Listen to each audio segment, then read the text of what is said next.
ফিল্মি বকবকে আপনাদের সবাইকে স্বাগত। বকবক লিস্টে আজকে অ্যাড হতে যাচ্ছে Insaf the Shariful Raj show. He is the man যে যতবার স্ক্রিনে এসেছে পুরো কাঁপিয়ে দিয়েছে।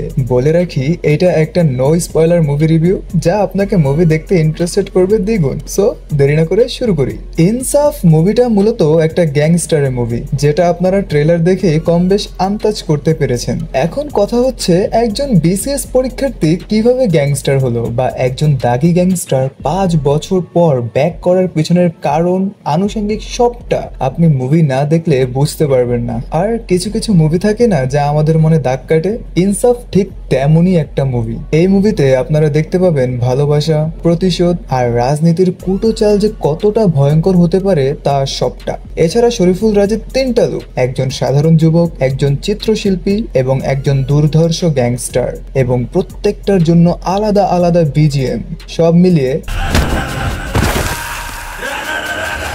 আর অপরদিকে তাসনিয়া ফারিনের লুক, কস্টিউম এবং প্রথম দৃশ্যগুলো ছিল এক কথায় চোখে পড়ার মতো। বিশেষ করে অ্যাকশন দৃশ্যে তার পারফরমেন্স ছিল দারুণ। এবার আসা যাক নির্মাণ ও নির্মাতার দিক দিয়ে। সঞ্জয় সমাদ্দার তার দ্বিতীয় সিনেমাতেই দেখিয়েছেন পরিণত নির্মাণ শৈলী। একেবারে দেশীয় টেকনিশিয়ান ও প্রোডাকশন টিম নিয়ে তিনি যে ভালো মানের বাণিজ্যিক সিনেমা বানিয়েছেন তা সত্যিকার অর্থে প্রশংসার দাবি রাখে।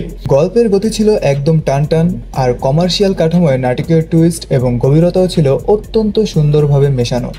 বলে রাখা ভালো, এই মুভিটা না কেমন যেন আমার কাছে একটু ফাস্ট মনে হচ্ছিল। মানে একটা ক্যারেক্টার বিল্ড আপ হওয়ার আগে কেমন যেন শেষ হয়ে যাচ্ছে এমন লাগছিল আমার কাছে। আছে না যে একটা ক্যারেক্টার যখন স্ক্রিনে শো হয় তখন কিন্তু তার দর্শক বুঝে তার ইমোশন, তার স্টোরি, বাট এইটা আমার কাছে মনে হচ্ছিল একটু ফাস্ট এগোচ্ছে। But I hope that's not a big problem. আর লিজেন্ড মোশাররফ করিমের কথা যদি বলি, তবে হ্যাঁ ভালো ছিল ওনার ক্যারেক্টার, সব মিলিয়ে দারুণ। বাট তার লুকটা না কেমন যেন আমার কাছে ফেক লাগছিল।